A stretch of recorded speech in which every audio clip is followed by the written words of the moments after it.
Suku Modo di antara Kebuasan Komodo. Pulau Komodo yang terletak di antara Pulau Sumbawa dan Flores, Nusa Tenggara Timur, tak hanya dikenal dunia karena dihuni reptil purba Komodo. Ternyata, sekelompok manusia yang menamakan dirinya suku Modo juga mendiami pulau tersebut. Bahkan, sejak dahulu kala, mereka terbiasa hidup berdampingan dengan biawak raksasa tersebut. Kendati demikian, saat ini, sejumlah permasalahan mengganjal keseharian masyarakat suku Modo. Betapa tidak, sejak tahun 1980, pemerintah menetapkan tanah warisan leluhur mereka sebagai kawasan Taman Nasional Komodo (TNK). Namun, keberadaan TNK tampaknya tak menggentarkan warga suku Modo. Mereka tetap berkeinginan mendiami tanah kelahirannya, walaupun pemerintah setempat sudah menyerukan untuk memindahkan ke tempat lain. Tak hanya itu, orang Modo begitu mereka disebut mengalami perubahan mata pencaharian hidup, dari masyarakat petani menjadi nelayan lantaran kondisi alam yang kering. Bahkan, sebagian dari mereka menjalani profesi sebagai perajin yang tentunya seiring dengan perubahan Pulau Komodo menjadi kawasan wisata. Bila mengunjungi kawasan tersebut, biasanya para turis asing maupun lokal terlebih dahulu menuju Bandar Udara Labuan Bajo, wilayah Barat Flores, NTT. Setelah itu, para turis menaiki angkutan umum menuju Pelabuhan Labuan Bajo yang menjadi pintu gerbang ke Pulau Komodo. Selanjutnya, dengan menggunakan speedboat perjalanan laut itu menghabiskan waktu sekitar 2 jam. Begitu sampai di Pulau Komodo, pemandangan alam nan indah seolah menyambut kedatangan para pengunjung. Di tempat inilah sekitar seabad lampau seorang ahli biologi berkebangsaan Belanda terdampar lantaran kerusakan mesin pada kapal yang hendak mengangkutnya menuju benua Australia. Ia adalah Owens, orang asing pertama penemu reptil raksasa yang dianggapnya sebagai cucu naga. Bayangkan saja, panjang tubuh satwa langka dewasa tersebut dapat mencapai 3 meter. Kadal raksasa inilah yang kemudian bernama Komodo atau sebutan latinnya Varanus komodoensis. Sayangnya, saat ini, binatang langka dan buas itu diperkirakan tinggal berjumlah 2.600 ekor. Tentu saja, kondisi tersebut cukup memprihatinkan. Padahal, reptil besar itu di dunia hanya hidup di Pulau Komodo yang luasnya mencakup 332,4 km persegi.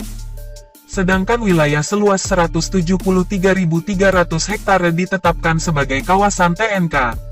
Hal itu untuk melestarikan satwa langka tersebut. Karena itu, tak heran bila seluruh penjuru dunia pun memusatkan perhatiannya di tempat tersebut. Kendati demikian, pada tahun 1974, seorang turis berkebangsaan Swiss diketahui sebagai orang pertama yang dimangsa Komodo. Bahkan, sejumlah makam yang terletak di pesisir seakan memperingatkan kepada pengunjung akan keganasan binatang melata raksasa tersebut. Menurut sebuah penelitian, Komodo adalah binatang pemangsa daging atau karnivora. Hewan jenis karnivora itu biasanya memangsa kambing dan rusa. Namun, tak jarang biawak raksasa itu memakan bangkai jenisnya sendiri. Sekalipun tidak berbisa, satwa langka tersebut sangat beracun. Betapa tidak, hewan lain atau orang yang tergigit dapat mati karena racun pada gigi Komodo. Kebuasan Komodo juga dipengaruhi habitatnya yang merupakan daratan kering. Dengan kata lain, hanya binatang yang mampu beradaptasi di tempat keras inilah yang dapat bertahan hidup.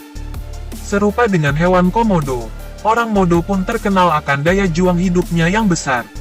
Suku Modo yang kini lebih dikenal sebagai orang Komodo sebutan orang luar terhadap mereka justru sudah mengantisipasi keberadaan kadal raksasa tersebut. Sebab, bukan tak mungkin binatang melata itu bakal menyerang mereka. Itulah sebabnya, mereka membangun rumah panggung di pinggir pantai. Hal itu bukan saja menghindarkan diri dari serangan Komodo, tapi juga babi hutan. Pada awal 1930, populasi suku Modo tercatat hanya sekitar 140-an jiwa. Namun, hingga saat ini, sudah berkembang menjadi 1.140 jiwa. Umumnya, mereka berkomunikasi dengan menggunakan bahasa Modo. Bahasa asli itu bisa dikatakan menyerupai bahasa Manggarai. Sementara mata pencaharian awalnya adalah berkebun dan berladang dengan pembagian tanah ladang secara adat. Namun, Kondisi alam yang kering menyebabkan sebagian dari mereka beralih mata pencarian sebagai nelayan atau mengumpulkan ikan-ikan kecil. Sementara sebagian orang Modo lainnya berprofesi sebagai perajin, menyusul kebijakan pemerintah daerah NTT yang membuka kawasan itu sebagai satu di antara tujuan wisata. Haji Nuhun, misalnya, ia dapat disebut sebagai pelopor bisnis kerajinan patung di Pulau Komodo. Selama bertahun-tahun, ia menekuni dunia patung mematung dengan menciptakan bentuk dan gaya Komodo dalam berbagai ukuran. Harga yang ditawarkan berkisar Rp35.000 hingga Rp2.000.000 per patungnya. Begitulah sekelumit kehidupan masyarakat Modo yang menjalani hidupnya di TNK, tempat satwa liar sisa hewan purba Komodo dilestarikan.